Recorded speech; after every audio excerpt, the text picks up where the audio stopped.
Well, hello there, everybody.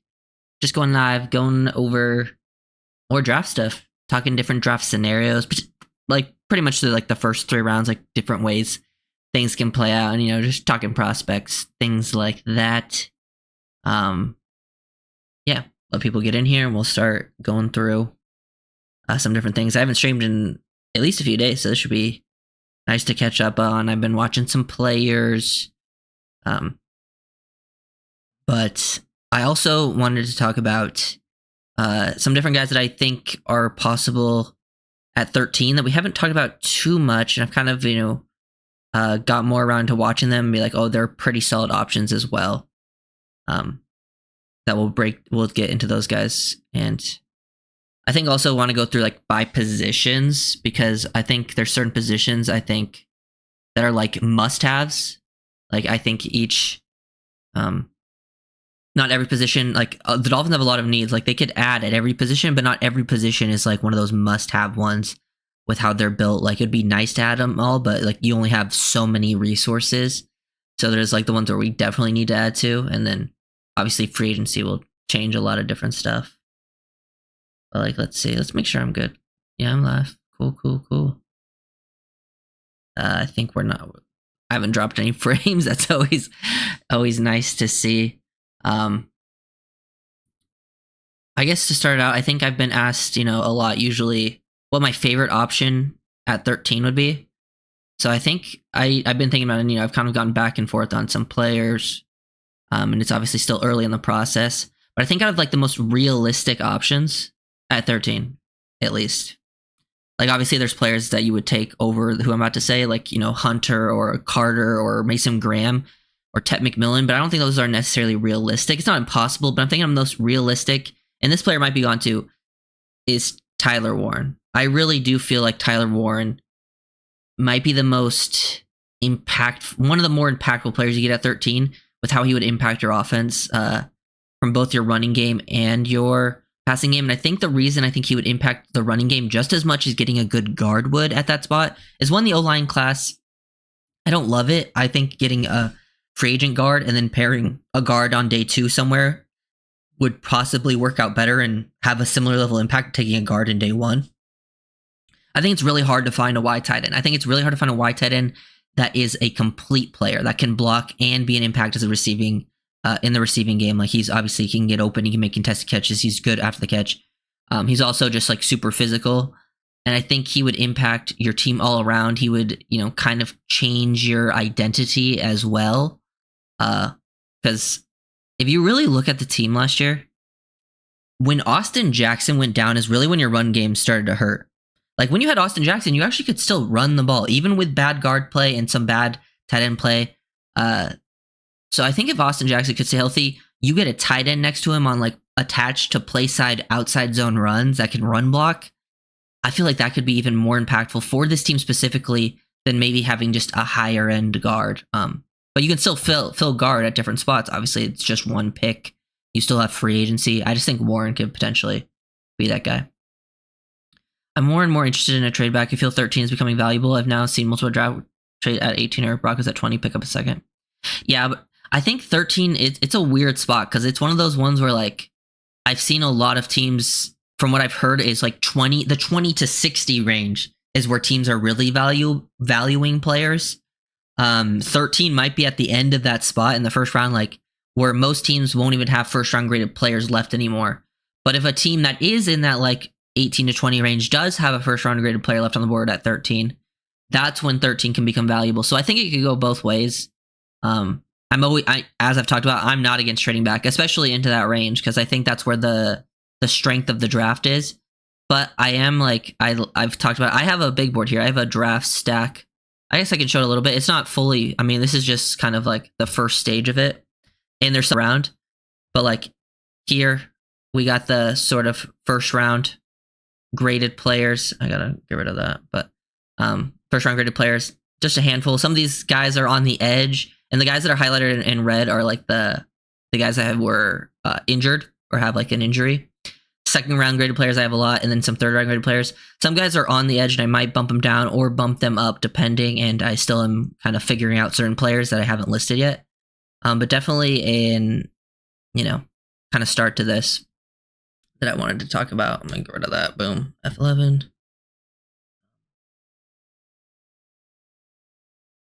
Yeah, the white tight end is just as important as any other O-line. Yeah, because, like, if you look at let me get rid of that. Like, you look at the Niners, like, George Kittle is much more important to that team than, like, any guard is necessarily.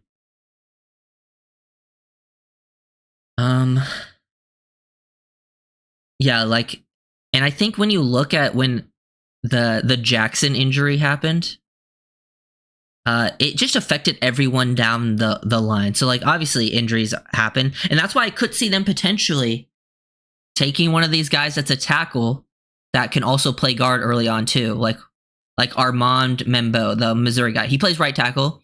He's a guy that could start at like right guard for you day one, and if Jackson were to get hurt again, he could replace Jackson at right tackle, because I do think tackle is much more important within this scheme on the outside zone stuff. Because when Jackson got hurt, it affected everyone down the line. It affected the guard play, right guard next to him, the most Liam. It also affected the wide tight ends that were attached to the line when they were on the right side next to Jackson, because he worked combos with a lot of them. He was the guy that I think created a lot of displacement. Like, he was probably your guy that created the most movement across your O-line. And when he went down, you just didn't have that anymore. So, like, that's why I would love to upgrade the guards too, because then maybe that doesn't become big of a problem. But also having a guy that could potentially be a guard that but could also bump out to tackle and replace that, which Membao I think is also an option for one of those guys that I've talked about, because I really like him in this class. Just fix the line once in my life. I mean, yeah, definitely. I mean, it seems like they want to put more of a emphasis on it, at least from what they said. But guard is a position that's just not valued that heavily within the system compared to most teams. And the reason that is, and for me, it's like, I don't even think the Dolphins need guards that are necessarily that good at pass protectors. Like, yeah, that's nice, but like, I would rather bring in a guard that's a really good run blocker, because the Dolphins rarely true pass set. We've talked about this. Their guys, if they had to true pass set one-on-one, they would have one of the worst O-lines in the league. But since they never really do that, they run a lot of play action. They get rid of the ball very quickly. They go screens. Tua has a very quick release. He gets rid of the ball very fast. The pass protection isn't that big of a deal for the most part. There are certain games where it happens, but like, if they could run the ball, it would help out the passing game first. It would create you allowed to attack down the field more. It would slow down the pass rushers. It would allow you to use play action. That's why I think they need to focus on adding a wide tight end that can block, and then getting some guards that are more physical. And then hopefully your other guys come back healthy, because Austin Jackson was a big part of that.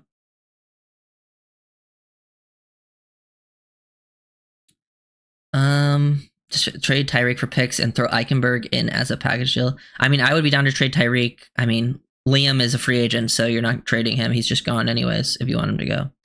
Let's assume Armstead is finished. Would you look to draft tackle over Paul starting, or look? I don't think, if the Dolphins were in a position where they didn't have as many needs, I think Paul would be one of the guys you could look to potentially upgrade over, and Jackson too, I think. But tackle is one of those, like, it's one of those positions where I think you look at it and you're like, okay, we can get by, and like, these guys are big, athletic, and physical. They may not be perfect with technique, but we can get by with them. Like, these are not the positions that we focus on. So for me, it's more like, if you draft someone on the O-line and if they're a tackle, I would rather have them play interior for you, because I don't think Paul is an interior guy at all. And he's going to probably be, if Armstead retires, be one of your starters at left. And he fits the system, and we've talked about it. Like, I don't think you need to be a perfect pass protector. I would rather focus on the interior. The Dolphins don't have the luxury to try to upgrade your solid positions, because tackle right now, they're solid. And I'm going to go across the board on them, like, on positions. Like, every position I think you could get better at or add to. Like, tackle is one of the positions they need to add probably a swing guy. But that's probably a free agent move, unless a draft move, or the draft, they add a tackle, but he's more of a guard and he can also be your swing guy. That's also, but like, I think tackle kind of goes with running back, and maybe even corner a little bit. Those are positions like you could add to. I think corner they will, but like running back and tackle, and even a little bit of receiver as well. Those positions you don't necessarily need to add a ton of resources to. And maybe you would if you were just well built other places, but they're not. Where is this? Okay. But yeah, I still think Tyler Warren, out of the realistic options at 13, is still like one of my top things, because I think he would make such an impact within this scheme and help out in a lot of ways. Because I think I've said it before. I think Warren is like I think a good comp for Warren is CJ Hawkinson.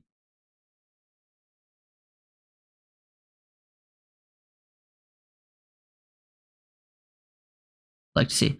Yeah, I'm going on the ace per head thing on Thursday. So I'm doing that podcast on Thursday.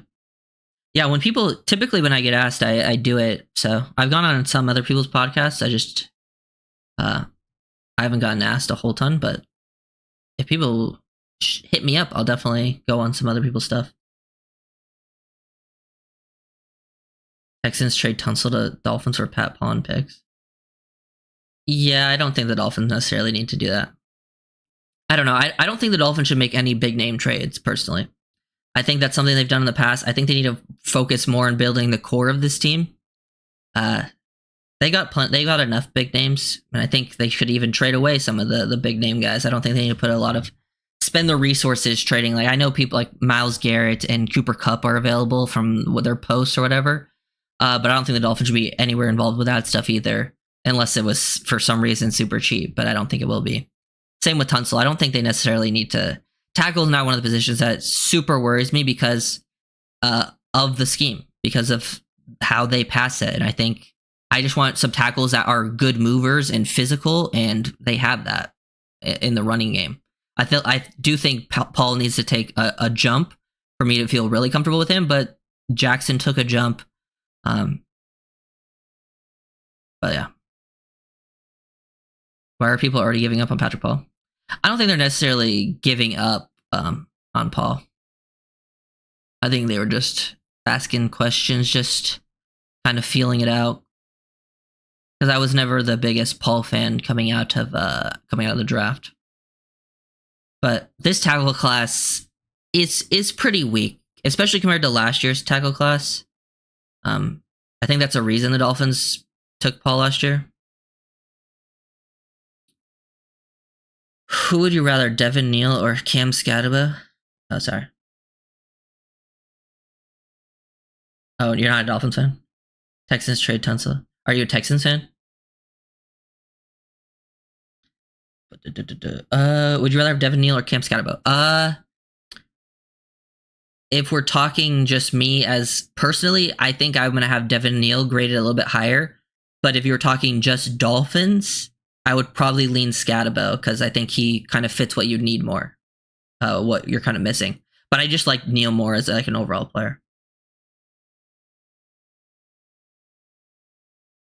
Yeah, that would be I guess for Paul that would be a coming home because he went to Houston, right? I think the Texans are a team that should be on the Cup thing though, because didn't the Texans hired an OC yesterday, right? He's from the Rams. They could be on the Cup thing, and they're obviously Tank Dell and injury that's going to hurt them. Cup could be a nice, reliable piece.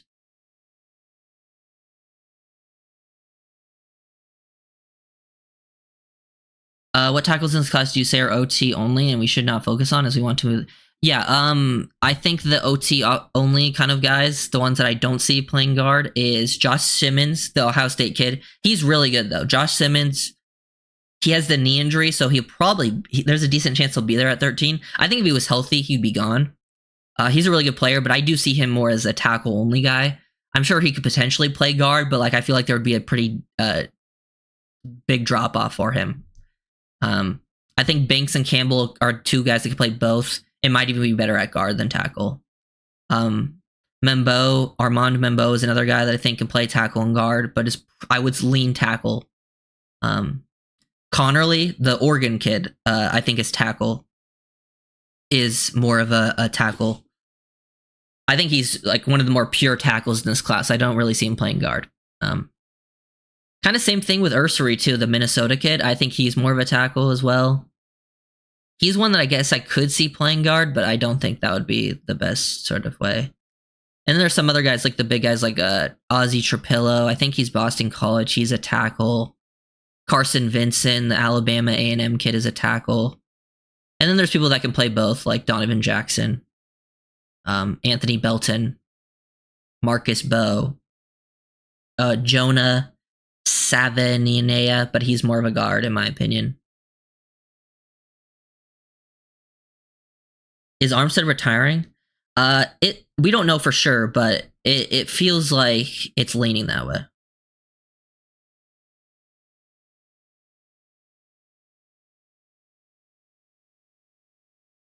I don't think there should be Kevin. I don't think there necessarily should be like a percentage. I think one, it depends how free agency plays out. I'm a big best player available person, and I think the trenches in this class is pretty good. Like I think the D tackle class is really good. I think the edge class is really good. I think the O-line class is not that great. That's why I want to attack O-line in free agency, so you don't force yourself to reach on an O-lineman because out of like desperation. Because I think you definitely want to come away with an O-lineman in the draft, but you don't need to like force yourself to take multiple because you didn't get any in free agency. So I don't think it should be 80 for trenches is a little high. If I had to guess with how the draft would play out, just going BPA. But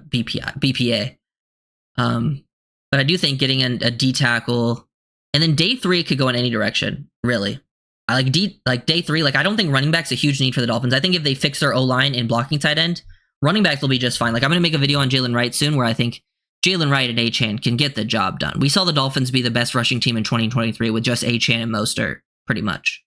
Achane and Wright, I think, could do the same thing, and then you add like a day 3 back that can fit into the system, or just a free agent back that's not super expensive.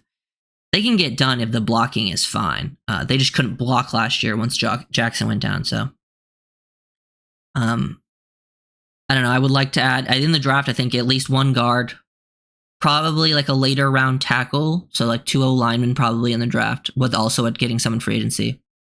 And then probably like 2 guys along like the defensive line. So I would say like 50-ish% of the draft should be trenches. But I guess it would depend how free agency plays out.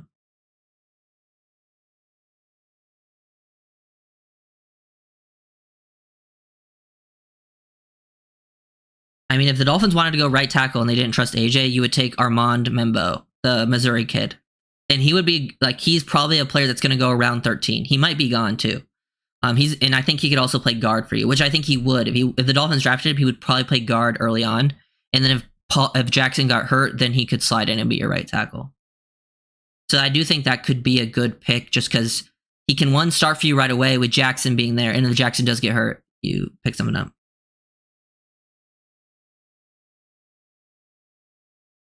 Yeah, I like Zabel. I think Zabel's a solid day 2 guard. It'll be interesting to see where he goes, because he did have, like Scotty said, he had a really good Senior Bowl. He was the player of the week. And I like his film as well. I've made a video on him. He's a good player. Jalen Wright needs to be better for that to happen. Yeah, well, I think Jalen Wright played good when earlier in the season and like the middle of the season, he was playing good. Like that Patriots game, he had a really good game, and that's when the blocking was solid. It's just every other time he came in, the blocking was not great, and he would get like 3 carries. And it's hard to build momentum as a rookie running back when the blocking is not good and you would get like 3 carries a game. So I think Jalen Wright will be fine. I'm going to make a video on Jalen Wright where I think like he's going to actually be a pretty good player for you. And I actually think Jalen Wright in this class would be rated fairly highly compared. Like, and this is a pretty good running back class. And I still think like Jalen Wright would be rated in like that kind of round 3 range, where the Dolphins ended up using that pick for him anyways last year. Top safety? I'd have to look. I know there's a few guys. I don't know the whole safety list off the top of my list for free agency, but I know there's some interesting ones like Jeremy Chin. That could be like solid. It's not the greatest group though.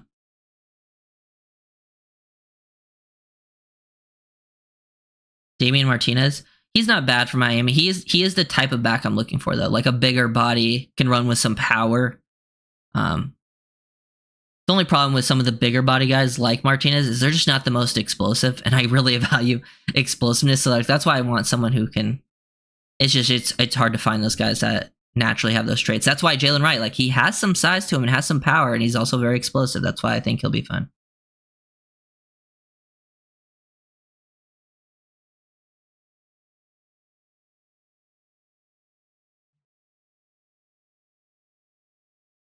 But yeah, let's see. Okay, so another player that I've watched more, and I think this is on the defensive side of the ball, and I think he's like he might be gone too, but I think there's a decent chance he could be there at 13. And I think he'd be a fun player. I think he could be one of the better player availables. Like I think there's a world where he's BPA. Is Jalen Walker, the Georgia linebacker / edge. And he's not, I think the reason I like him more than like a true edge is he can give you different reps. He's not a full-time off-ball linebacker. I think you're doing it wrong if you have him just playing as like an off-ball linebacker, playing as your Will or your Mike or anything like that. But he can do that on like base rundowns. And then on like passing situations, you just send him forward. He's a guy that can just play downhill. He's if the defensive coordinator knows how to use him, which I think most D coordinators would know how to use him. It's pretty obvious when watching film. You don't want him moving backwards and dropping. This guy going downhill, though, is a physical weapon. And he would kind of be like, okay, he could be your guy that you could pair with Jordan Brooks, but also have a guy that could, he kind of is a Micah Parsons-esque sort of player. But you could still have him on the field, even though edge is one of the positions where like you have some decent players there, like Phillips Chop. You could still have him on the field as your linebacker, but still send him downhill as a blitzer. And he also, the reason I'm talking about him is I feel like he feels like a guy that would go to the Ravens, which is where Weaver's from. And he also feels like a guy, I've watched Chris Greer draft people. This feels like a guy Chris Greer would love because of his athleticism and physicality. It feels like Chris Greer really likes to go after the guys with great athletic profiles early on. Because last year he did that with Chop and Patrick Paul, who had great athletic profiles. I think Walker kind of fits into that mold. He's really good through contact, really good downhill player. I don't think he's like a read and react linebacker. That's why you don't play him as like a true, like in base type linebacker. Have him try to read and react. You just send him downhill.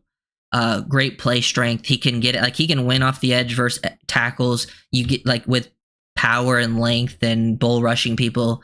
He can also win with quickness on the inside versus guards. I've even seen him take guards on at the point of attack versus the run in like 2-gap, which is not normal for a guy of his size. He can slip blocks, disruptive. He's just a disruptive guy. And another reason, Walker, yeah, he does have Greer written all over. It's not that I didn't like Walker. It's just like, do I think the Dolphins could understand how to use him? And do we want like a tweener type? But the reason I think is he spies a lot on defense. And he takes away quarterbacks trying to escape. I wonder if he could be like, not necessarily a Josh Allen eraser, but he could be your answer to Josh Allen in those situations where he escapes the pocket. Because a lot of times, the Bills have a very good O-line. It's very hard to get after Josh Allen. But then when you do, he escapes and we never bring him down. We rarely get after him.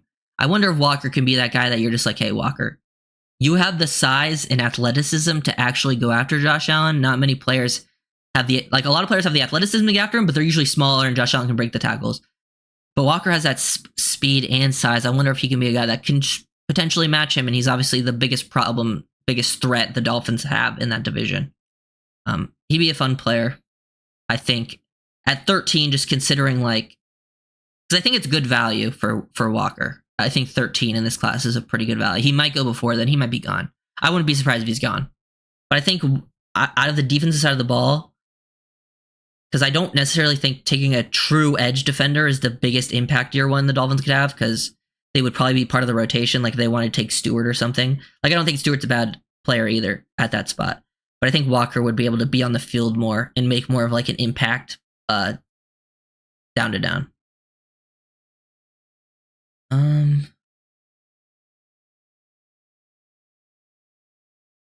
Martinez. And I mean, Martinez, I think, is explosive for his size. And I think he has some, but I think he lacks burst. And burst is very important, I think, for a linebacker. I think he has some good left to rights for how big he is.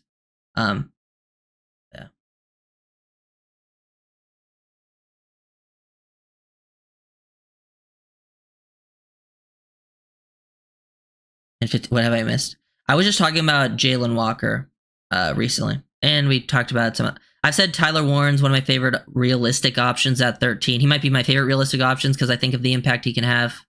There's also some O linemen I think could be interesting, but also, I know I feel like the Dolphins are gonna like Jalen Walker a lot. The Georgia linebacker. No, I don't think you've mentioned that, Dundee.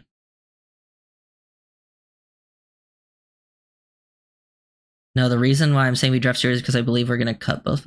If the Dolphins cut Phillips, just fire Greer. Just fire him if they cut Phillips.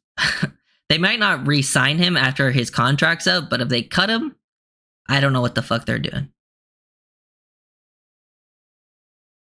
Phillips, in my opinion, when healthy,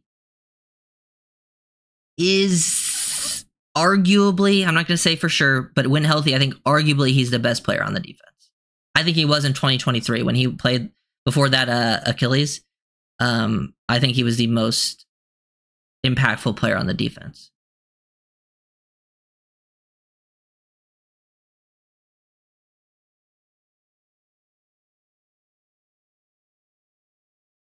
I don't know. But I do think Chubb potentially could move on because his contract is huge.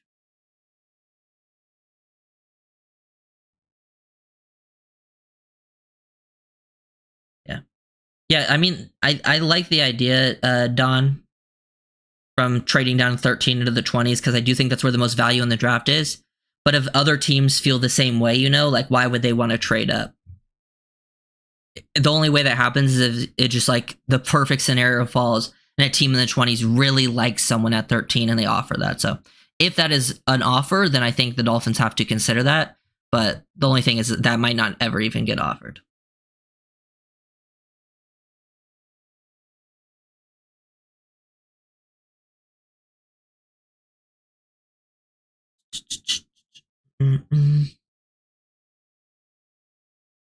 But yeah, those are some guys that I like. I think some other guys that are options at 13 that we haven't talked about a ton that are not offensive linemen, and the other guys we just talked about are Walter Nolan, Kenneth Grant, and Shamar Stewart. Now, these wouldn't be my top options, but they wouldn't be bad picks necessarily. I just don't think they would be the most, like, if you look at it from a sense of like, how do I improve my team from last year to this year? I don't think they're necessarily guys that would improve you right away. They could be best player available. I think that's a possibility. It's just when you look at them like, okay, I don't think Nolan or Grant are going to make a bigger impact than Calais Campbell did last year. And they two they would kind of be replacing because Campbell might retire, you know, or he's 40. They could just leave. And you do need defensive tackle help, and it could be one of the better picks long term wise, just because it could be best player available. You could have your defensive tackle duo for a while with Sealer and whoever you take, because Nolan is like the 3 tech that's very powerful and explosive, and then Kenneth Grant's like the freak of nature that's a 1 tech that can move really well for a guy that's 340. And I definitely wouldn't be against those picks because I think they're probably guys that are rated around like 15 to 20 range for me. So at 13, that's only like a slight reach, and some teams would probably have them higher than that. I just want to mention them because I think they're options. I've seen even Walter Nolan go higher than 13 in recent times. I just don't know if it's necessarily the most improvement you would get from last year to this year taking those guys. Same with Stewart, because I think Stewart would be like your 3rd edge probably, because you would probably get rid of Chubb.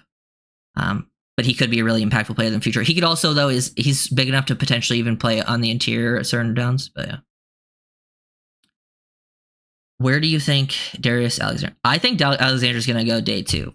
And honestly, I think round 2. Alexander's legit. I made the video is members only right now, but I have a Darius Alexander video. Here, I mean, it's membership only, but I can... Oh yeah, I have this. I can give 5 memberships, and it goes out randomly. So whoever gets these, you can potentially see. You can potentially see a lot of the video because I have a lot of early access videos that people get. So, but I do think Darius Alexander is a Scotty, Teddy, Elpad, Donovan, and Brandon. You are welcome. That was all random. Yeah. Yeah, well, yeah, Stewart would be the guy that replaced that Chubb. That's why I think they could. I think one, Stewart is super athletic, just a freak of nature. And he's 280, 6'6", and he's a guy that could pair with Chubb, and he can play as a strong side edge. Yeah.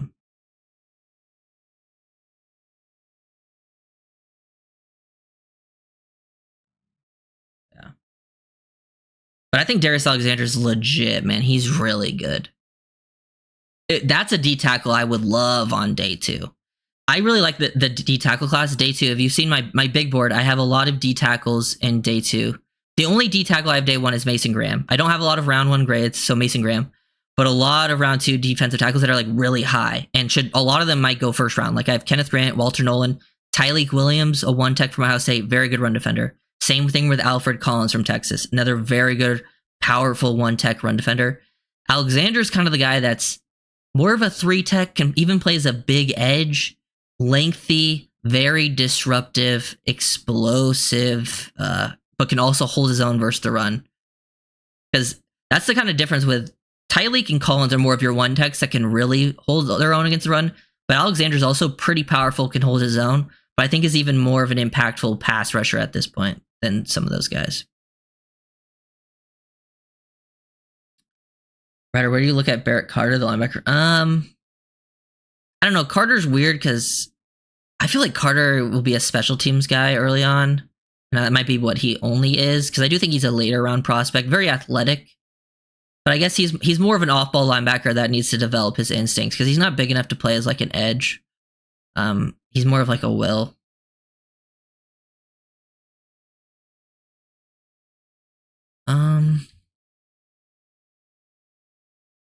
Let me see what is Tyleek listed at. I don't have it off the top of my head. I'm looking it up. I can spell.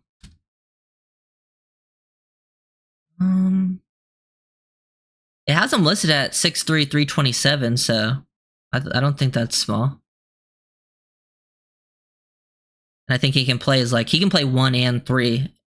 I don't know. I just watched the film, and I think Tyleek's a very powerful dude at the point of attack.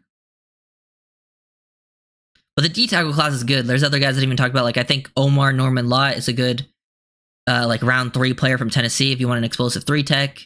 TJ Sanders, a little smaller guy, but he's also a good athlete, 3-tech. Deion Walker, if you want to take the home run swing at the big guy from Kentucky. Same with, like, there's Ty Robinson, Aeneas Peebles I really like, Jordan Phillips from Maryland. Then there's some other guys like Jamari Caldwell. I'm probably gonna make a video on him. He's the Oregon kid, Oregon D tackle, big boy, but can move pretty well for his size, and he might go a little bit later. There's even some guys like Josh Farmer who had a good Senior Bowl. Derek Harmon, the other Oregon D tackle I didn't even talk about, he'll probably go day 2 somewhere. Good mover. The D tackle class is really good. That's why I'm like not necessarily. I don't think they need to take a D tackle day 1, but I think they potentially could.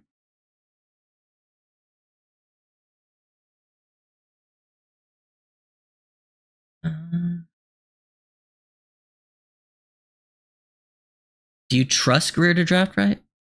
I mean, I think he can. I mean, last year he drafted mostly right. I think it was a pretty good draft. We've seen him have good drafts, and we've seen him have bad drafts. We've seen him have his misses. So I think it's possible. Like, I'm not as like I think Greer probably should have gotten fired. Like, right? Like, he's had his time. I think Greer's biggest problem necessarily isn't adding talent, because the Dolphins have added a decent amount of talent in his tenure and made like a pretty talented team. I just had a problem with his more of the team building philosophy of like where they focus most of their energy. I thought they went too high end with some players. I think they should have built a more of a core of a roster, and they kind of ignored certain positions that I don't think they should have ignored. They kind of,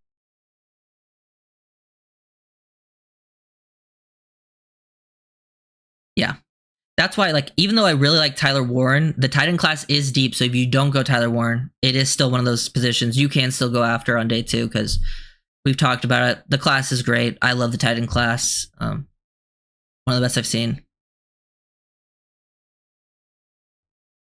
What is the minimum you would accept in 2020? For Tyreek, the minimum, like, I wouldn't take less than a 3rd round pick. So I guess it would depend on the third round pick, and it also would depend who I'm trading him to, because I don't really want to trade him to like an AFC team and make them better. And also depend on like like if it was like, bro, it's fractured, it's done. Like the Tyreek Hill thing's done, like he's not gonna be here. And like the most you're getting a third round pick, it's like, okay, we'll take that and we'll leave. Like a third and a fifth or something. If you could get that and like it's clearly done. But I would like to potentially get like a round 2 pick, that would help. But yeah, those are some of the, that's why like if they go Tyler Warren, round 1, so we'll go through some different draft scenarios. Like say if it's Tyler Warren, that's the tight end they go. Then day 2 could play it in a couple different ways. I think round 2 is a strong candidate for a guard or a D tackle if you don't go Warren. Because guard and D tackle, I think there will be names there that could potentially make an impact day 1 at those spots. Also safety, I think, is a spot. Maybe even round 3 you go safety. I just think round 2 it could be either, let's say it's either Zabel or the Jonah from Arizona. One of those two or something on round 2.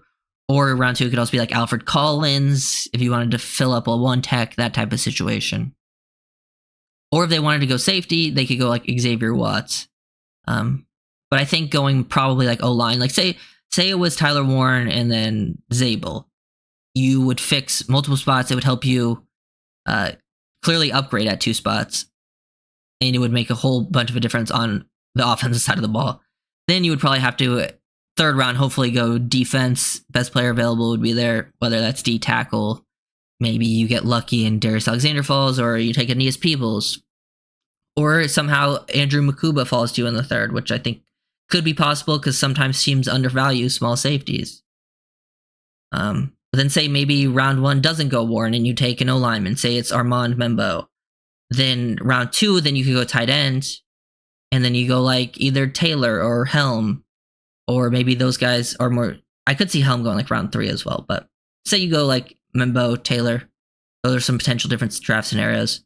Or they don't even go tight end at all. Maybe they wait on tight end until round 3 because it is not a bad position. Maybe round 4 you get Jackson Hawes or something like that. But then round 2 you could go another safety.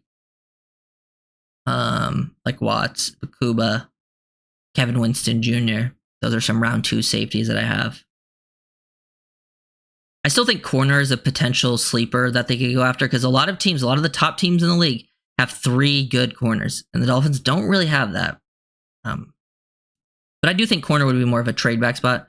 But I think the top of the corner class is pretty good. I guess like Will Johnson could fall.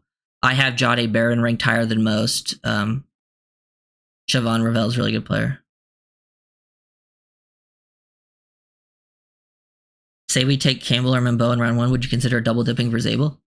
I think it depends. I think if you filled one of the guard spots in free agency, then I probably wouldn't. But if Zabel was like clearly best player available, then yeah, I'd be down to take him in round 2. But I'd probably go in a different direction, especially if you got a guard in free agency, because then Zabel you would be drafting your round 2 pick would be a backup immediately, you know? Because your round 1 pick would probably start guard, and then the guy you signed in free agency would be their starter, and then you're good at tackle and center, obviously. So he'd be a backup, but obviously you need depth, so it wouldn't be the worst thing. But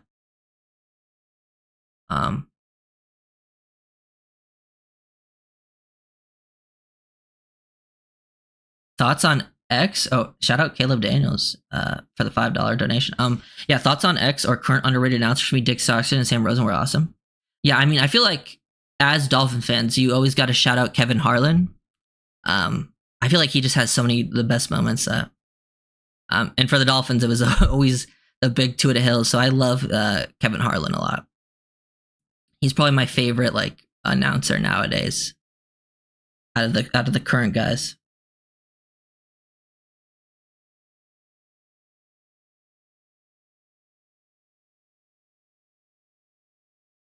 But thank you. Appreciate the super chat.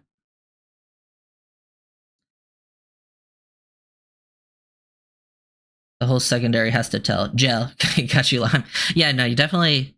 The secondary definitely needs to be added to. That's why, like, I would be down for like a potential versatile player that is kind of like a safety, but can also play nickel. You know, because that could also kind of fix your problems 2-for-1 kind of deal, because then they could also be like that third cover guy for you, because then you could just have like Ramsey and Fuller on the outside, but then they could be your third cover guy in the nickel, and they could also be a safety fill on other downs, because obviously safety is a huge need because you don't have anything. I hear you're doing ace per head. Yeah, I am. On Thursday, I'm recording it at least. How do people hear about that? I've gotten like 5 comments, and I tried to like look like where they would have heard it from. Maybe he just said it in a video or something, but I didn't see it like posted anywhere. So I was like, how have so many people heard about it? But yeah, I'm going on Thursday, I think. Yeah.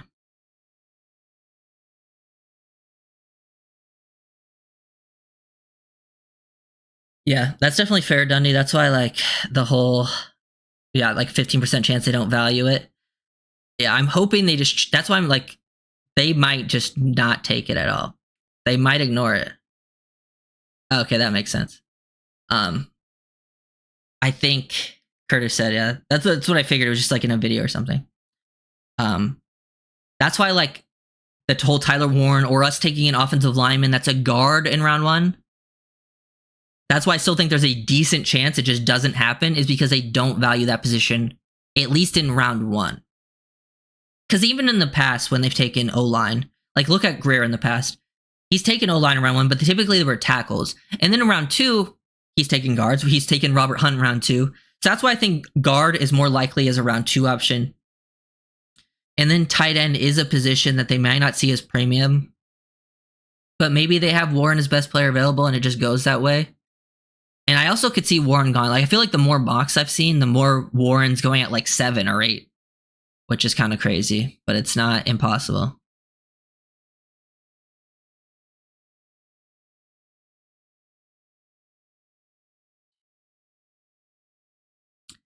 Yeah.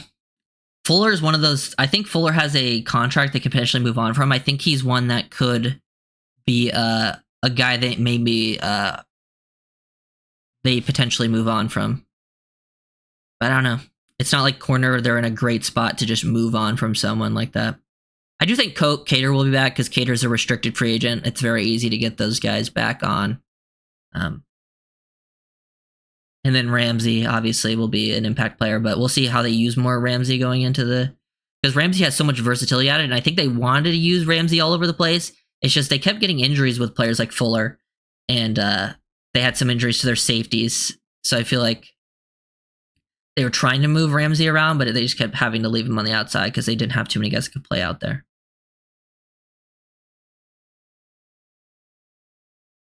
OT, yeah. Yeah, Greer likes to take premium positions in the first round, and even a lot of times in the second round too. Because like last year was Patrick Paul, which is a tackle, and the last time we had a second round pick before that was Cam Smith, which is a corner. And then once day 3, he's willing to do anything, because like last year, day 3, like if you look at the draft last year, round 1 and round 2 are very similar. They took guys that were like really high upside athletic profile guys. Chop was obviously a little more ready. That's why he went round 1, and Patrick Paul fell to round 2 because he was a little more not ready. But then round 3, he was like, I'll take whatever. You could tell even in the interviews, like, you know, when they post like or not the interviews, they post like the videos after the fact of them like talking to the prospects. You could tell Greer was like, hey, I'm just listening to my scouts and what McDaniel wants and on day 3. So day 3 could be anything, because he was willing to trade it for a running back. He was talking to Mike about like, hey, let's wait to take Malik Washington. They took Malik. And it was like Taj Washington was like a scout guy. Same with Patrick McMorris. I don't remember what the Kamara story was, but I assume it was just them kind of, because Kamara was more of a not like an upside guy, like a guy that was more of a floor player. Even though I didn't do much year 1, but he's a 5th round player. That kind of happens. Do you like George Kittle as a comparison to Warren? I think Warren, the better comparison is more Hawkinson, because Kittle's a little more compact. I think Hawkinson's a little more of that longer type player like Warren, and they both come from Iowa. It's not like they're too dissimilar. I just think the size kind of matches more up with Hawkinson. But Kittle's definitely not the worst comparison. I just think Hawkinson makes more sense. And didn't Hawkinson go like top 10? He went around that range, right? Like, I'm pretty sure he was a pretty high pick in the draft. He let's see. He was the eighth. Yeah, he was the eighth pick overall, and I wouldn't be surprised if Warren went that high. Bisho, Membo, round one. It would not surprise me at all. It really wouldn't.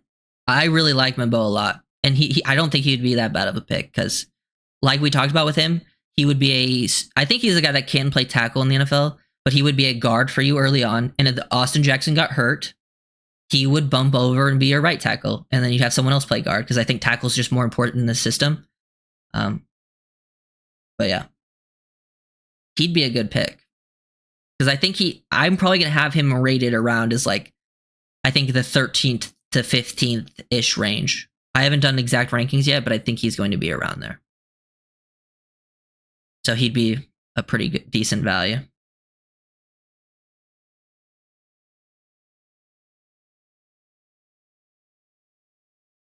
Yeah, I mean, just seems like the whole Cam Smith thing won't work out, which sucks. Because if Cam Smith was developed, I would feel much better about corner, because you could get by, I think, with everyone else with what you would have at corner.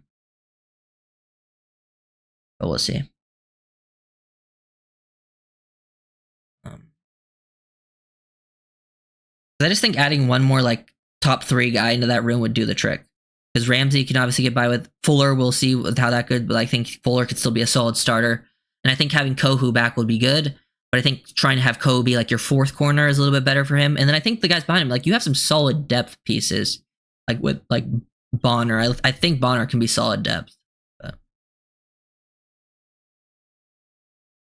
Which highly rated O-line has most chance of being a Dolphins bust? Honestly, I don't know. I'm not saying he'll be a bust, but out of the top guys, the one that I think could fall to the Dolphins and I think has the most chance of being a bust is Banks from Texas. And I like Banks. I just really struggle with guys like, to me, balance is a huge trait for offensive linemen. And I think Banks, out of the top guys, has the worst balance. But also, like, if McDaniel's the coach and him calling the scheme, I actually think it's kind of hard to be a first round bust, because the O-line scheme is very friendly, especially in pass protection. If you can run blocking, they ask a decent amount of you. But if you can run block, I think you'll be fine in this system. Because pass blocking, you are sliding, you are full sliding, you're just doing play action, you're jump setting, you are very rarely true pass setting. That's why, like, most of the guys are actually. That's why Austin Jackson went from, like, pre-McDaniel. Austin Jackson was horrible. McDaniel showed up, and I know people give Butch Berry a lot of credit, and maybe Butch Berry deserves a lot of credit. I don't know. I'm not in the room. I don't know how much he's taught them. Jackson's clearly improved too in that area, but like Jackson became so much a better player once he played full time under McDaniel.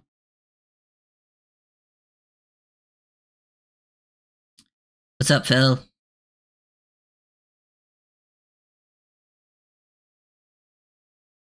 How do you think Greer's job being on the line affects how we draft this year compared to previous years?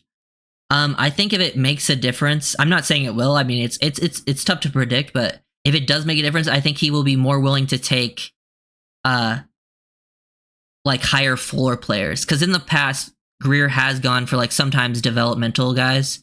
Like last year, he took guys that could potentially be more year 2 impacts, like a Patrick Paul.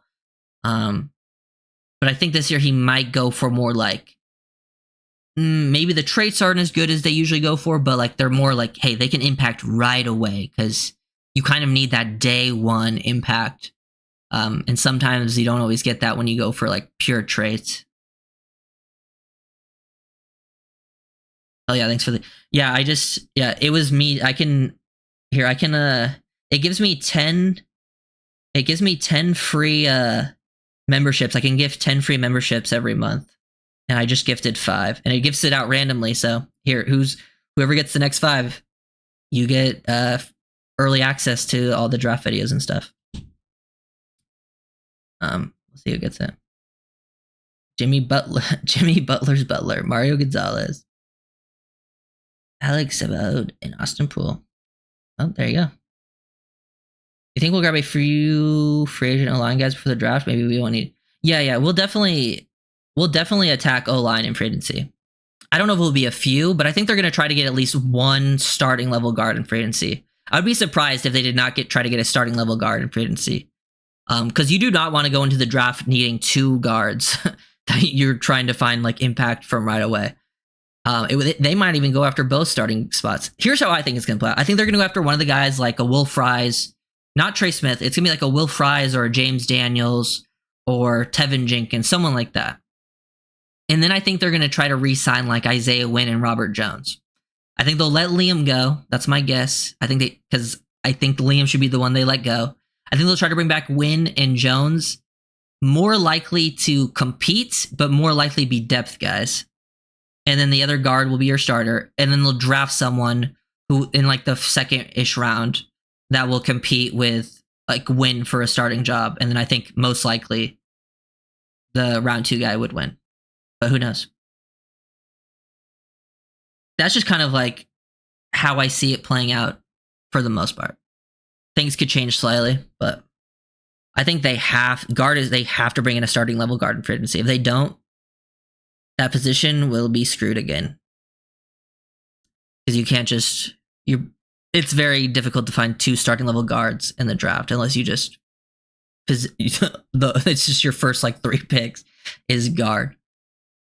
And then if they do that, I think they're screwing themselves in other spots.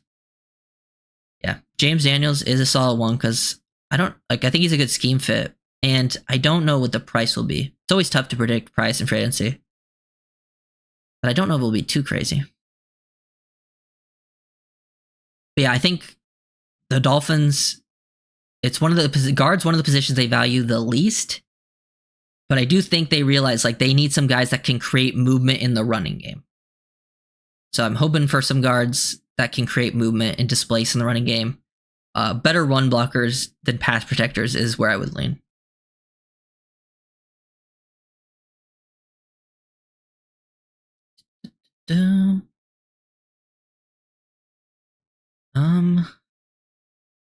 Yeah, that's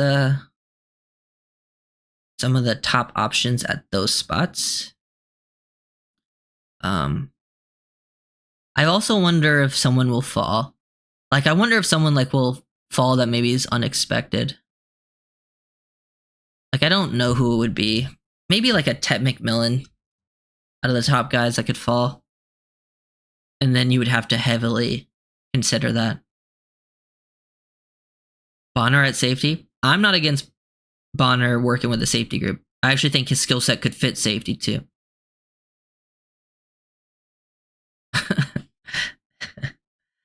But it's also so stereotypical. You got to move the white corner to safety. But I do think he can play both. I think it just depends on what they do. Because safety, man, safety is a position they might be. I think they definitely have to take a safety in. Because just thinking of free agency, I don't think it'll be hard to find 2. I think Javon Holland's going to get paid somewhere else. I guess they could bring him back. If they bring back Holland, I guess they don't have to force themselves, but I think it's one of those positions where they're probably gonna have to take one on day 2 somewhere. But if you do, there's some solid players. Like I think Xavier Watts, Andrew Makuba are like very solid players that can make an impact right away because they are very intelligent football players.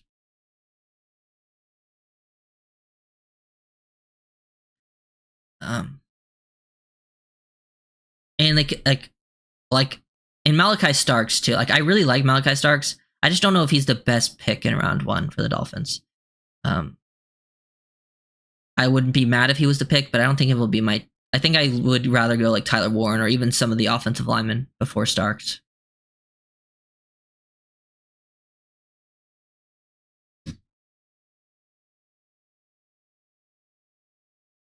Holland is a disappointment. What happened to him?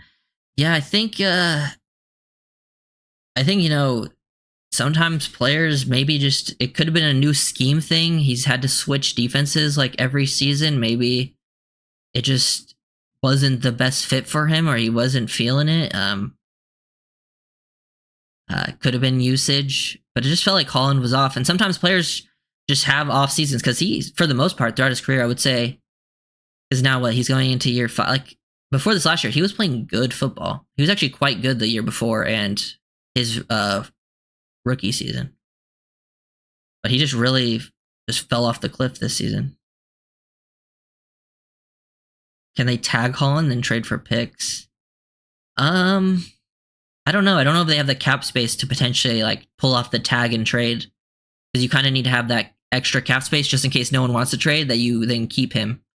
So it would be a risky move for them to try to pull that off.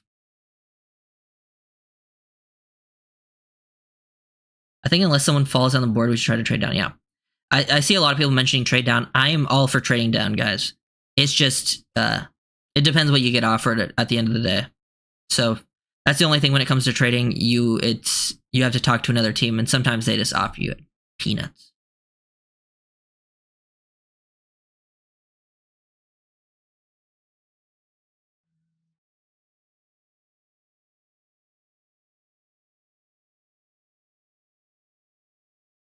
Poyer. Well, yeah, Dolphins should have never signed Poyer, though. He was just clearly, I mean, he used to be a good player for sure, but he was really bad this year for Miami.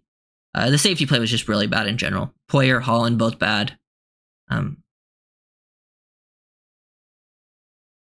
Yeah, I don't see them tagging Holland to try to trade him. I think they'll just let him go. But any let's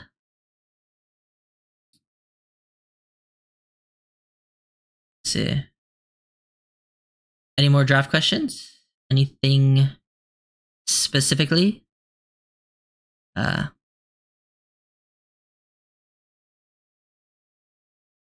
do have some film breakdowns posted. I think the ones that are members only right now that I haven't posted, it's Tez Johnson, Darius Alexander, and I believe Bahal Kone. Those are the ones I haven't posted yet. Why don't teams scout CBs to convert to safety more? I actually think they do that a decent amount. I think it's sometimes in evaluations they watch a guy's skill set and they do try to move him to safety. But maybe I think the reason it doesn't happen right away always is because corner is just a more valuable position. So maybe they want to try them at corner and then they move to safety eventually.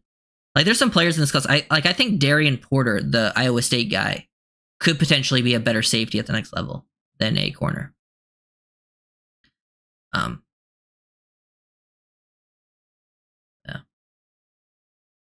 Thoughts on Benjamin Morrison? I like Morrison. He has I think he has a shoulder injury, which I think has kind of hurt his stock in this class. But I think he's a solid round 2 corner in this class. Like I think he's got like plays with good technique, plays with good patience. He stays square and press. Just like a very like aware player. And he has some good film out there going against like some of the best receivers the past couple seasons. But very under control. I also think he can play, like he has zone awareness. He can play man. If they wanted to go corner in round 2, I think he's someone who could definitely be in that conversation.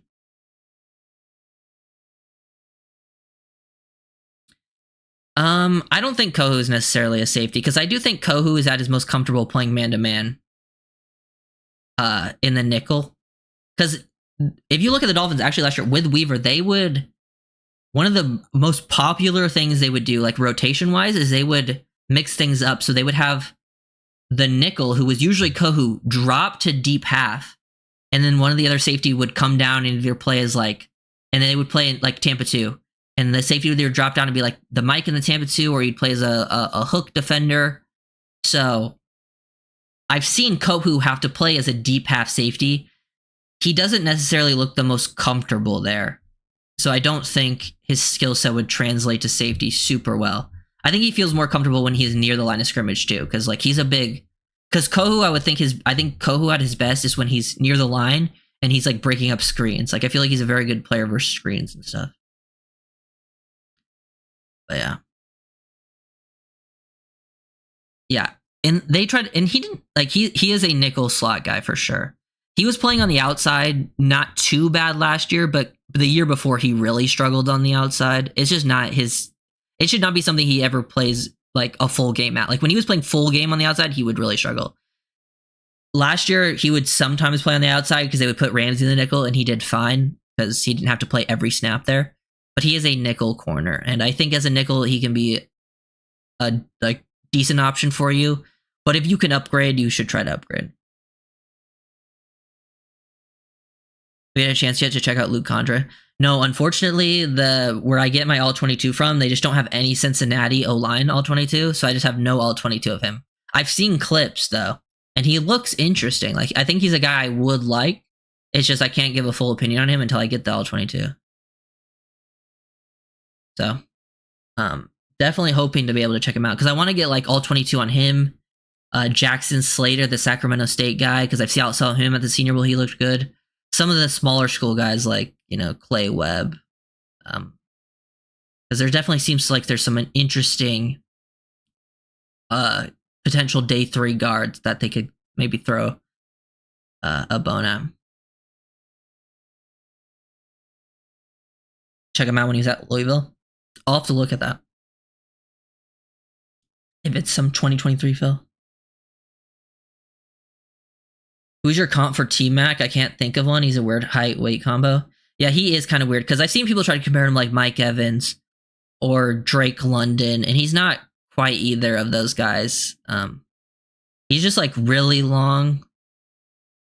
And a lot of the guys that kind of were built like him in the past were kind of bust at receivers, but he's a different level athlete, and just a lot of those guys were not great receivers. So I think T-Mac is a tough comp. Oh, getting disconnected.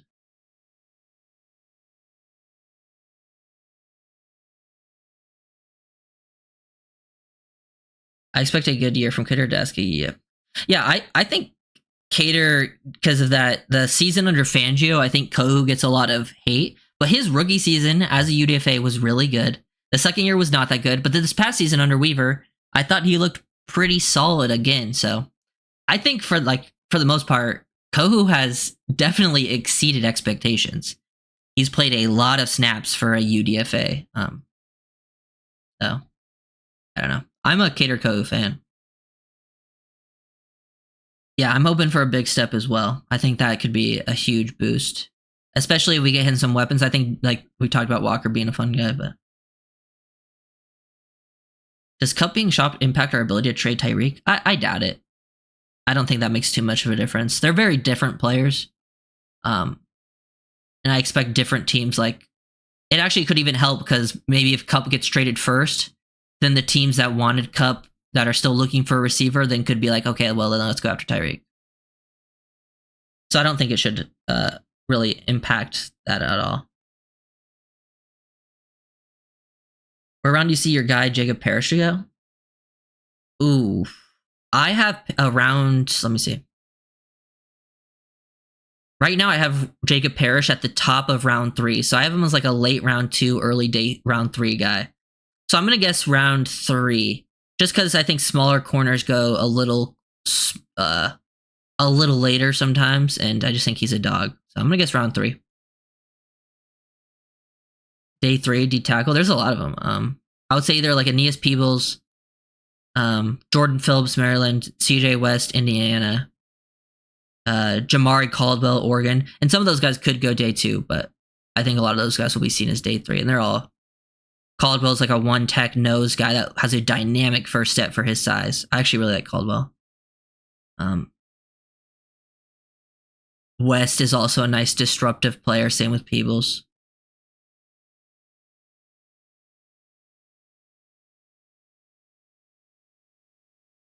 How do we get AVG back? I think AVG is gone.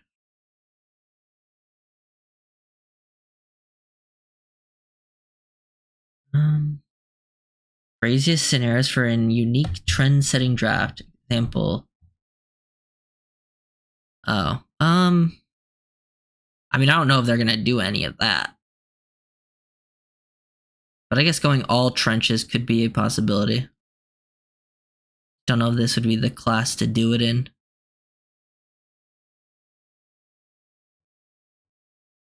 Yeah, Farmer from Florida State, right? He had a really good Senior Bowl. I still have to watch his film. I haven't watched his film yet, but he definitely looked good at the Senior Bowl. How far would you trade back? Honestly, I would stay in the first round. I would never go. I wouldn't go past the first round just because I think there's a value to having. Uh, it's crazy to trade that late, but like I think going from 13 to like the mid 20s is probably where I would go back to because I think going back that far you could actually get a decent pick, a decent haul, and I think if you're in that range, because I've talked about it, 20 to 60 is like the strength of this class, like 20 to 60. So you would be at like the top, end of that, the strength where you can get your guy, and you could probably still get another pick that's also within that range. Like you could probably get something towards the back end of the 60s, or like towards 60, maybe even in the 50s. Does Booker fit our scheme? He's not the best scheme fit. Like I think he could play for the Dolphins, but he's not the best scheme fit for Miami. I believe I just looked it up. The combine is it starts at the end of February, February 27th through March 2nd. So basically, the Super Bowl is this week, and then there's a couple weeks off, and then the combine comes up, and then after the combine, like the week after the combine, is when free agency starts. So we got stuff coming up. We got combine by the end of the month. Then right after the combine, free agency, which is when we'll switch into free agency mode. We're doing a lot of draft stuff right now, and then we'll switch into free agency mode for like a couple weeks, and then back to draft mode. Because then, like a month after I'm done with free agency, the draft will be like a month away.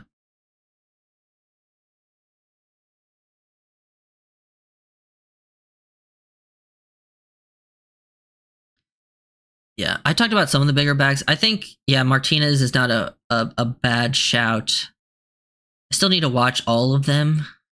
I actually don't think most of them are that great scheme fits. Technically, Caleb Johnson, the Iowa running back, he is a bigger back, but he's one of the better backs in the class. Like, he's going to go round 2. He can go round 1. He would actually be, like, if they wanted to go towards that, like, Caleb Johnson and Travion Henderson out of the top backs are the best scheme fits because they are very, like, they can work outside zone. Even though they're not necessarily known as, like, big backs, but they have some size to them. Outside of that, I think the Dolphins should... I think Scatabo would just mesh really well because the Dolphins just suck on short yardage, and I feel like he's the best short yardage back.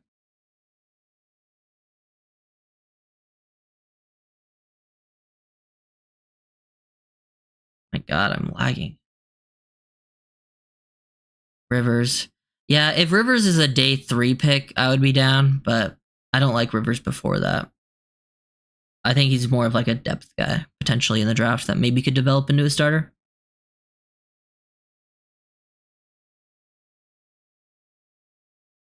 What do you think about McMorris for this year? I could see McMorris, with how the safety room is built right now, I could see McMorris developing into your safety 3. I think it would be very tough to like go into the season trying to trust him as your starter because he was a 6th rounder last year and we haven't really seen him play. But I think there's a world where he could get playing time and be like that safety 3.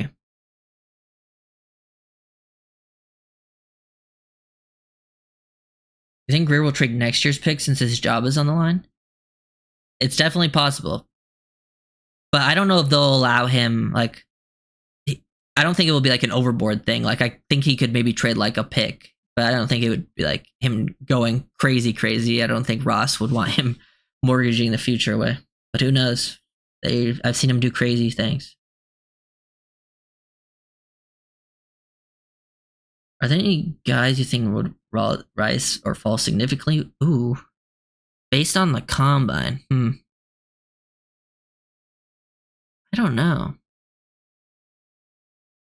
Trying to think who's going to test well. I haven't really thought about it. I could see the linebackers helping themselves out. Like, I could see like Carson Schwessinger raising his stock because he just seems like a good athlete. Like, looking at names here, guys that will test well. Charles Grant. I can see Charles Grant testing really well. The William and Mary kid. O-line. I could see Tyler Warren raising his stock because I feel like Tyler Warren, the one thing people talk about is like, for how big he is, he's maybe not the most athletic guy. I wouldn't be surprised if he ran faster than people think, and that would solidify Warren as like a top 10 pick.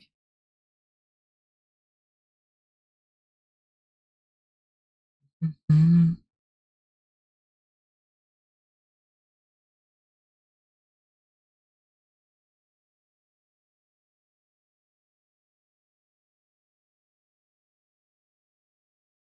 Yeah. Besh. I love Jack Besh. Dolphins come away with Jack Besh, I will be happy. Jack Besh is like my guy in this class. Gotta love when, and it worked out perfectly, like him catching the game, winning. He had like a great Senior Bowl. Gotta love when the guy that you like really likes like happens to break out.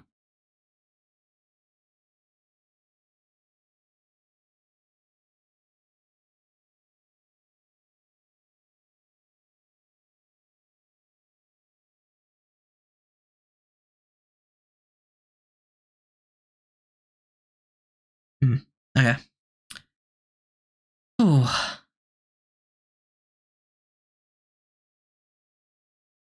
Yeah, dude. Seems like Besh really has raised his stock, because when I first started watching Besh, it felt like he was more considered like a early day 3 player, but now it seems like he's definitely solidified himself in day 2. Best RAS score. Who is a freaky freak? That's also huge because they need to have the height and weight with them. Will it be Deion Walker? No, because they don't have the size. They have to have the size too, combined with the athleticism.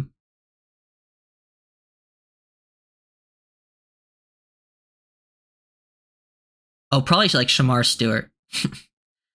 Shamar Stewart is like, because his height and weight is super big for an edge, and he's going to test very well. Like Shamar Stewart is going to be off the charts if I had to guess.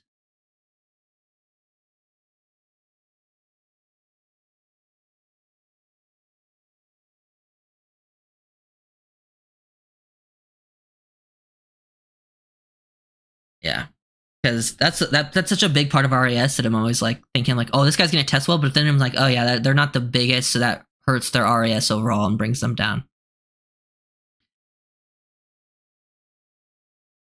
David Walker. I think David Walker is like going to be seen as like, it wouldn't be surprising to me if people almost saw him like a little better than what people saw with Muhammad Kamara last year. And Kamara went round 5. Like I wouldn't be surprised if David Walker was like a round 4 guy because he's even more productive. But I think he has a little more traits to work with than Kamara did. And Kamara was also a very productive player coming out of Colorado, but I don't think he had quite. He didn't have. I think Walker even has more of a level of explosiveness to him. But I do like Walker. I think he's like an early day 3 player, if I had to guess. But it wouldn't surprise me if he snuck up.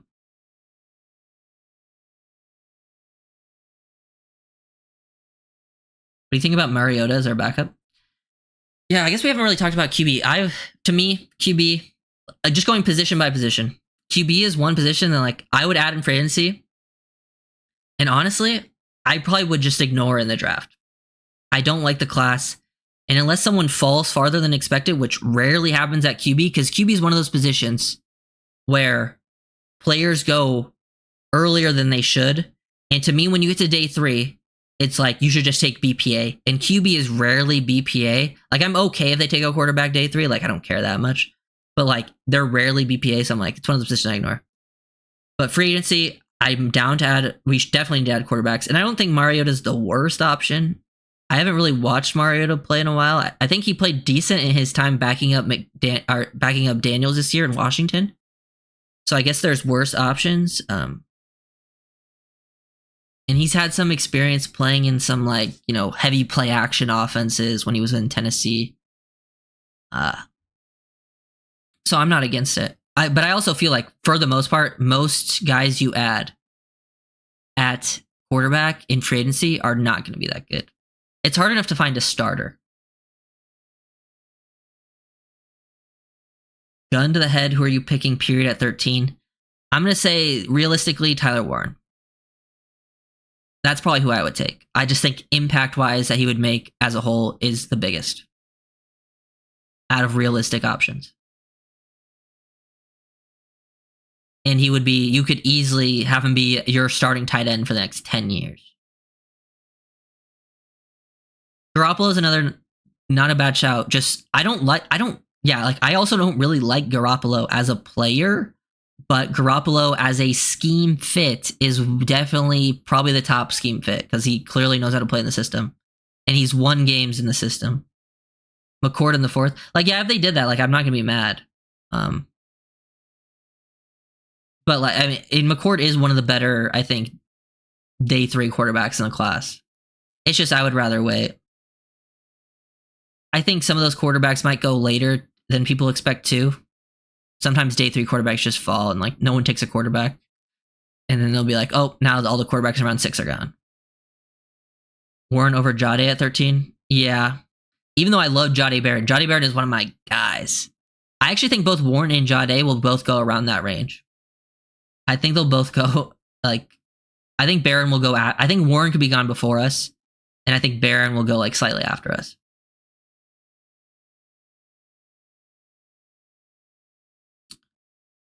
If Luka is traded, if Luka is traded, anyone can be traded.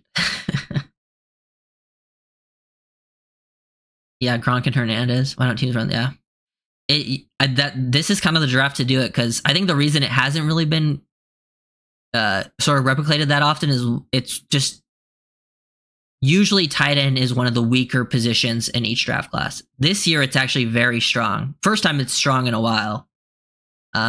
The 2023 class, I believe it was 2023, was also pretty good, but even some of those guys turned out to be bust.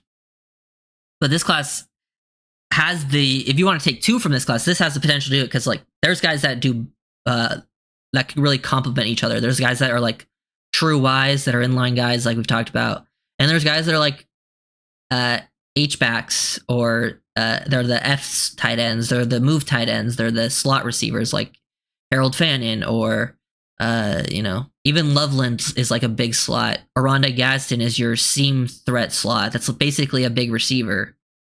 And then there's guys that are like the inline blockers. I dream of a Dolphin secondary with Jade and Mukaba. Yeah, I don't think that will happen just because I don't think. I mean, I guess it could possibly, but I just don't think they're going to put. Dolphins have too many needs at other positions to focus on secondary. But if secondary was like the biggest position of need, like corner and safety, like both of them were your 2 biggest positions of needs, I would love coming away in a draft class with those 2 players. Those are 2 of my favorite players in the class. Texas, unfortunately, I've only made one, like the Texas video I made on Gunnar Helm, who's one of my favorite tight ends in the class too. I love the Texas draft prospects. It was like the one video that I kept struggling with copyright.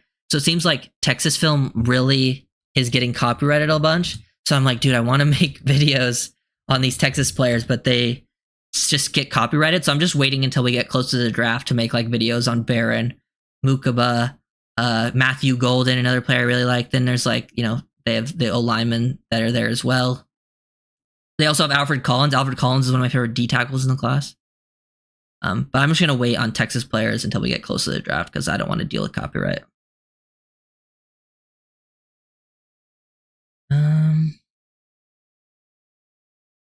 Mariota, Zach Wilson, Heineke, or Lance, if not those guys, is there anyone you'd prefer? Not those guys? Yeah, I mean, we just talked about like Garoppolo and Minshew. They're probably not the worst options. Like, it's just at the end of the day, your team is going to be much worse without Tua. I know even if you're not the biggest Tua fan, this scheme is made for what he does, and it's very hard to find a starter that fits the system because like it takes a very specific skill set. And there's only a handful of starters in the league that fit it really well. So finding a backup is even harder. That also really fits. Yeah. Oh, yeah, for sure. That's why I really want the Y as well, Scotty. Finding like a real Y tight end is very there's not that many in the NFL. Most of them are just the Iowa tight ends, like Kittle, Laporta, Hawk. Most of them are not like that. A lot of them are basically big slots that maybe sometimes block, but it's not a big part of their game.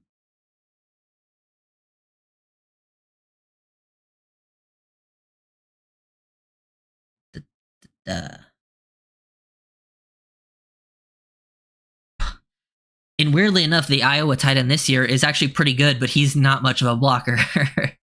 He's a really good route runner, though.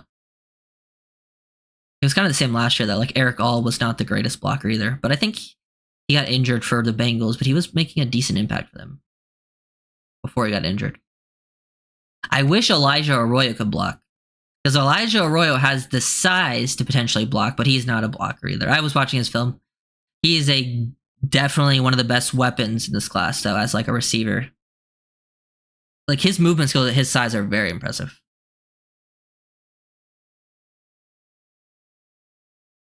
Like it wouldn't surprise me if Loveland and Arroyo end up being the best like receiving tight ends of this class. Both very good route runners at their size. But they're not the greatest blockers.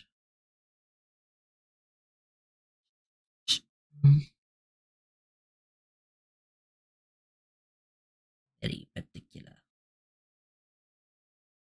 But yeah, I'll haven't made a Dolphins video in a while. I think my next video will be on Jalen Wright because I'm going through the rookies. The last like few I made were on Malik Washington, Chop, Patrick Paul. I'm kind of going through the rookies that played. Wright will be like the last of the rookies that really played.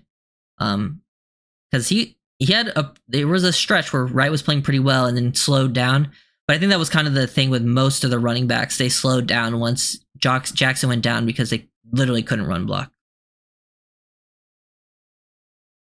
And I think when you look at this running back class, Wright is still like a better fit and a better prospect than a lot of these players. Tanner Connor. I mean, he might be practice squad. I feel like they want to make Tanner Connor a thing, and they've tried to. It just hasn't worked out. I'm sure he'll be around in like the training camp, and maybe he makes it last guy on the roster type thing, but I don't think he'll ever make the impact they've quite wanted him to, even though it is interesting. Would I be mad if the Dolphins traded for Cooper Kupp? I don't know if I would be mad. I don't think they should do it though. If it came super cheap, then yeah, why not? Like, but I don't think it's gonna be super, super cheap, and I think it's just not the right move to trade for a guy that you probably gonna have to pay, that you probably can't really afford to pay that much. You're gonna waste a probably, early day 3 pick if I had to guess. And then he's aging. He's only kind of gotten worse every single season. I'm sure you could find some value out of him, and he's still a solid player. It's just, I don't think that's the way you should be building your roster, is trading for aging players that are going to be more expensive than they need to be. Yeah. Yeah. I think Jalen Wright should be more involved next season. And then, yeah, potentially, and they could still, like, the running back class is really good. There's a lot of running backs with, like, draftable grades. So, like, day 3, I still think you can take a running back that can still make an impact year 1, because usually running back's one of those positions where like you can take one on day 3, you can get one in like round 5, and usually they can still be impact year 1 players, even if they're like your 3rd running back. And if Achane does more receiver things, then maybe running back becomes a position they go after. But running back's one of those positions. Like QB, running back, those are 2 positions they can kind of don't really need to take in the draft. Those are more like maybe day 3 you take one. Same with receiver. Like I think receiver they could go after early, but I don't think they necessarily need to. We'll see what happens with Tyreek. Tight end and O-line, specifically guard, those are positions they need to be looking after for sure. D tackle is a position they need to go after, but like I think they'll probably re-sign a lot of those guys. Like they only have Sealer under the roster, but I do think they're going to probably try to re-sign most of them, because I wouldn't be surprised they went to a similar strategy last year where they just signed a bunch of D tackles that were cheap. Because I think Weaver, if there's one position Weaver can really get production out of, that he can scheme production out of, it's D tackles. Edge, they'll probably add edge, but it's not like a priority. Linebacker, I think they desperately need a linebacker too, but I wouldn't be surprised. It wouldn't surprise me if linebacker was like one position that just kind of ends up getting ignored. Because I think they'll value a lot of the other spots before that. I want Aya Minor. Yeah, I have Jack Besh and Aya Minor both like rated as 2nd round receivers, and they would both be like the bigger body guys that can block, be physical if they wanted to go in that direction.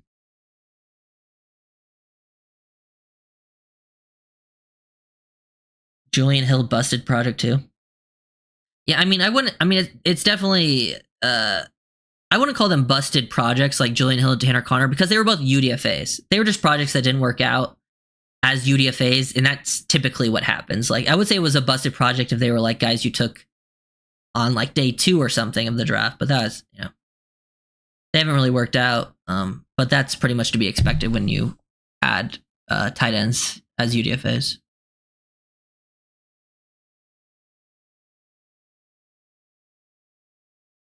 The reason I asked about Tanner is that if he's still here, that means we have failed in tight end acquisition.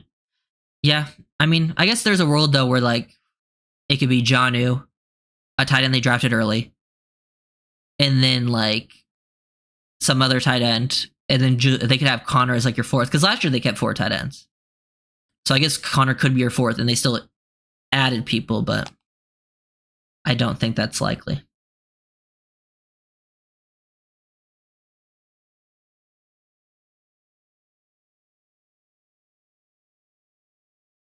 Embry has been disappointing to, yeah. I mean, they really haven't, like, it's tough to say, like, it's always tough with the positional coaches because, like, they really haven't given him anything. All they've given him is Jonnu, who obviously worked out.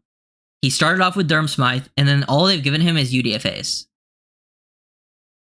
They haven't really given him really anything. But, I don't know. Time for Smythe to go. I agree. I think Smythe should go before Hill, just because he would save money. Hill wouldn't really save you anything.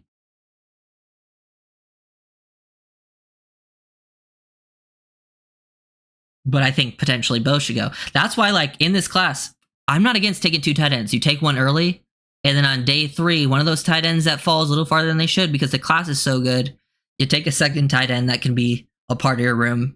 Because it wouldn't surprise me if a tight end is like best player available on day 3 because the class is deep. And that's when you can take more of a receiving threat tight end if you took your Y early on. Yeah. It's definitely a strategy I would be looking into.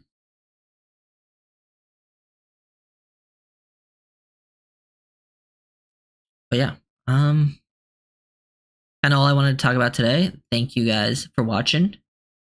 Keep an eye out. I will be, basically the plan is to like every sort of 3 days maybe stream, and then the other 2 days there will be like a draft video, a Dolphins video, something like that.